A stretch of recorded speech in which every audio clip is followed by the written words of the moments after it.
Good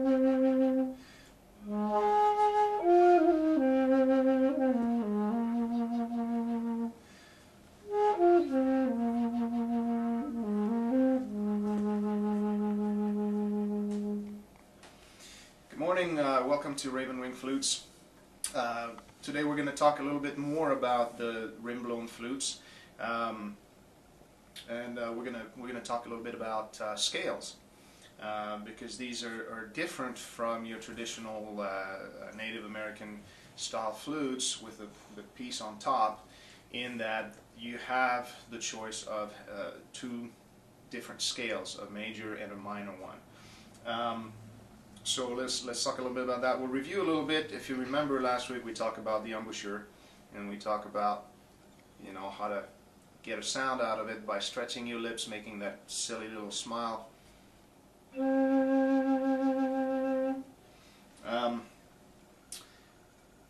If just a word on that, if you're having a hard time with that, something that I've noticed for myself is if my lips are dry, I don't always get a sound out of the flute.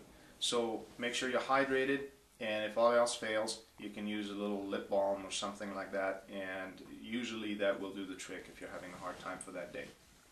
So let's talk about the scales a little bit.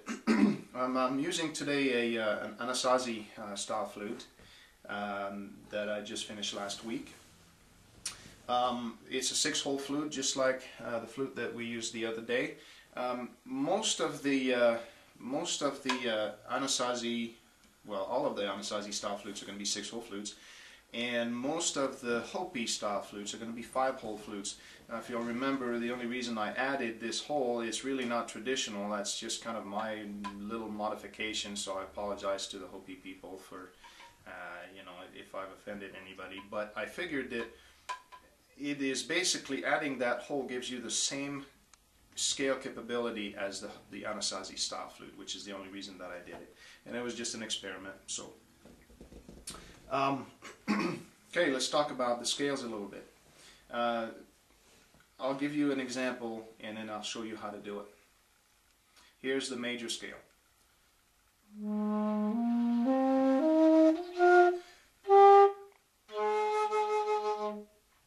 And you can play the kind of tunes that I was playing earlier with that major scale. So here's how it's done. On the bottom hand, you're going to move, all holes closed gives you the fundamental. Then you open the bottom hole, and then for the note after that, you're going to need to move both of those fingers at the same time.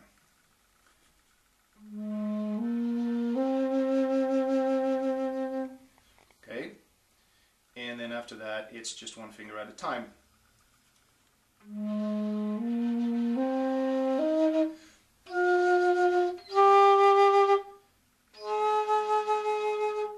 Now, if you've noticed, when I open all of the holes on top, I close this one right here.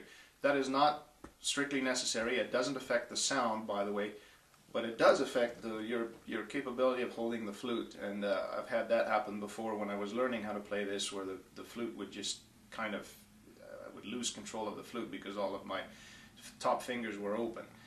You can do it. I've seen people do it. I just feel safer with closing a hole so that I can hold on to the flute. That's the only reason that that's there.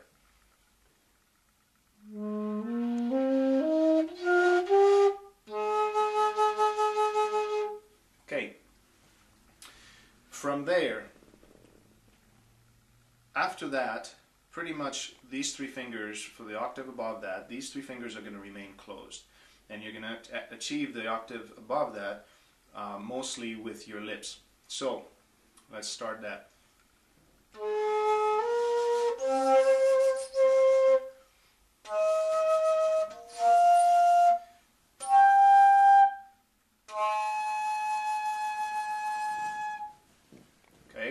So basically, the second octave, you do not touch you do not open the top holes.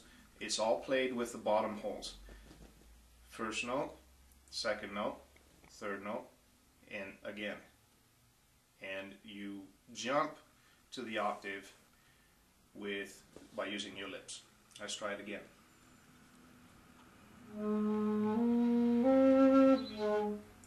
Pardon me.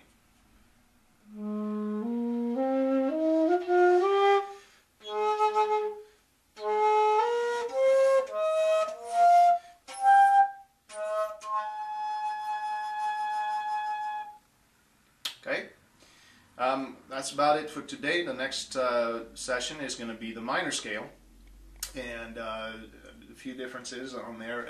It's a really, really beautiful scale. Stick with these flutes. They can be difficult. They're still difficult to play for me, but it's well worth it. Thank you for listening.